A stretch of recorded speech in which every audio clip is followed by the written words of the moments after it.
There's been a lot of talk about the mouse in the house and all this stuff.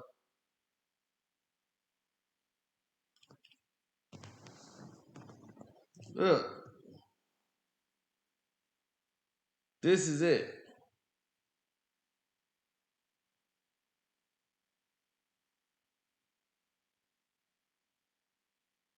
Hello, friends. I told y'all there was problems, but no one wanted to believe it till now. Told you there will be issues. No one wanted to believe that till now. Told you things weren't making sense. No one wanted to believe that till now. Draymond Green, Jordan Poole situation was never really resolved. And because it never really was resolved and just said, we're just going to play ball and hopefully we'll grow back into that friendship, it never happened.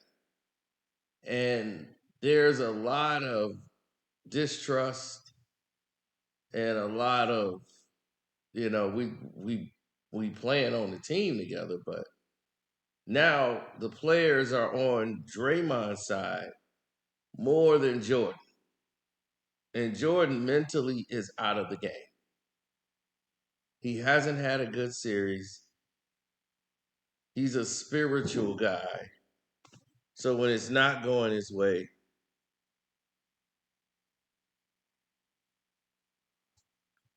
people react differently.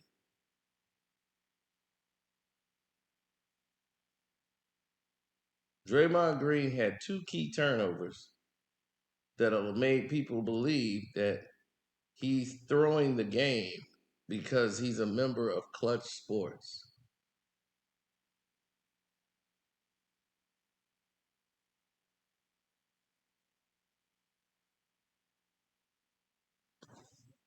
And Draymond has made a lot of turnovers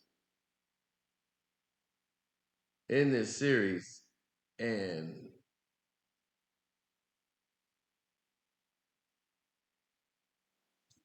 a lot of people are thinking, Draymond's throwing the game for his buddy LeBron. He chose LeBron over Steph. Uh, this is what I gotta let you guys know. These are professional athletes. Professional. That's a key word there. And when you have professional athletes in place, everything of what you're talking about it doesn't quite make sense. These professional athletes are all trying to win. Most of them are signed to different agencies. Most of them are friends with each other. Draymond Green would not ruin a chance of winning another NBA championship because he's friends with LeBron James. How does that help Draymond Green?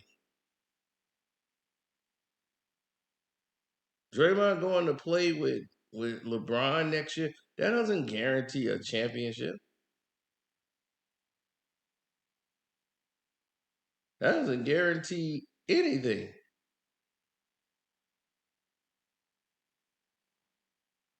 LeBron got AD, D'Lo, he got all these players on his team, and he has to get carried to the occasion.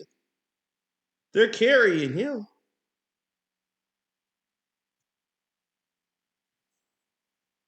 So what? Draymond's gonna put LeBron on his back? Then who's gonna put Draymond on their back? AD got to carry them too.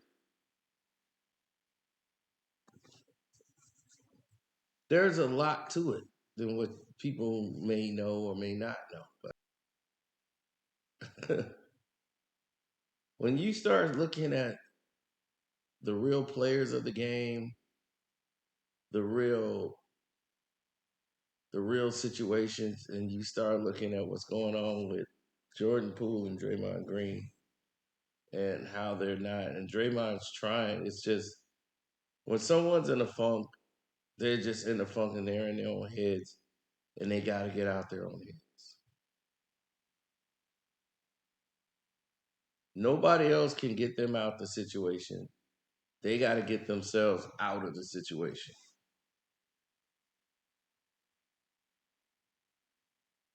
Well, you got to look around at the scenarios, the situations. But Jordan Poole just really don't care about the team anymore. He doesn't want to be there. He's struggling right now. Things are not going well. The fact that him and Draymond that can't coexist. That's not going to coexist because it never got resolved and it never got fixed. And now it's starting to get to the point where Steph got to step up. And somebody else has to step up and say something. Because if they don't, it's going to get out of control.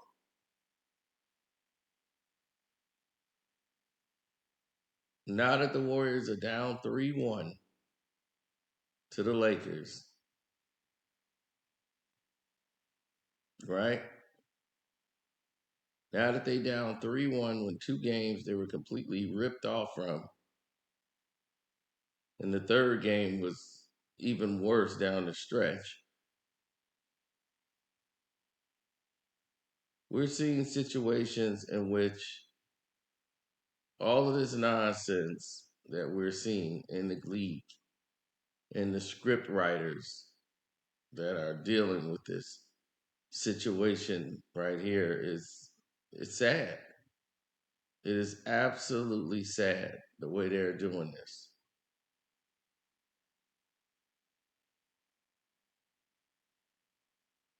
But someone is leaking the lineups of who's going to be in the starting lineup and who's not to Shams, and they're trying to find out who the player is on Golden State that's leaking their lineups. Steve Kerr doesn't want his lineups revealed. But Shams seem to know the lineups when they're posted. So they got to figure out how they're going to figure out who's what. They can't in the future stick around and figure out what to do with Draymond Green and Jordan. One's got to be removed in the offseason. So to answer your question, no, that isn't the case. People make a big deal over things that aren't a big deal. What's a big deal? Well, this person over here getting to do this and X, Y, and Z. That's a big deal. James Harden and Joel Embiid has learned to coexist. You've seen places where players have problems with that being the scenario. There's always going to be a problem. Tonight, the 76ers will win. The Suns will predominantly go with the Suns in a close game, but I would take Denver in the points.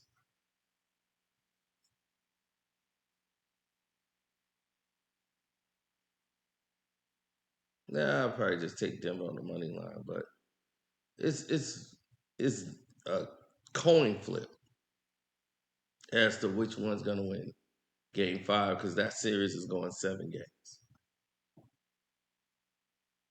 The Boston series, I don't see going 7 games. I see that in 6. 76ers should win that in 6 games. Then you have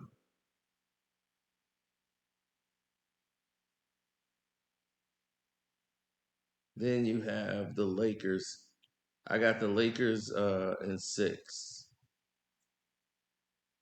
So I got Golden State winning in Golden State. Big. And then in game 6, the Lakers will close it out.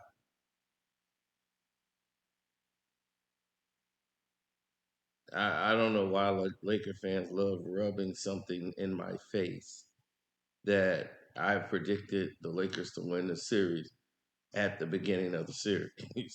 This is why I wanted the Kings to go, because the Kings would have ran the Lakers into the ground. Transition, fast break, fast break, fast break, fast break. They would have been ran into submission. They couldn't keep up with the Kings. So, no, I'm not, happy with the lineup choice that they had. Golden State has slowed. They have newer players who don't quite get it. They're kind of learning it, and they have internal problems. They're blowing up from within with this Jordan Poole situation. It's toxic in the locker room, and the Steve Kerr balancing act that he's trying to pull is Draymond Green on the take. All kind of craziness that's coming out of Golden State right now. And with Steph being the face of the team, Draymond's supposed to be the leader. And when they saying the leaders alliances is more lean towards LeBron, that causes more dissension, more questions being asked and thrown at them about what's going on in the locker room, more than the actual game itself. So that's what it is with that. So on that note, I'm out. Thanking you.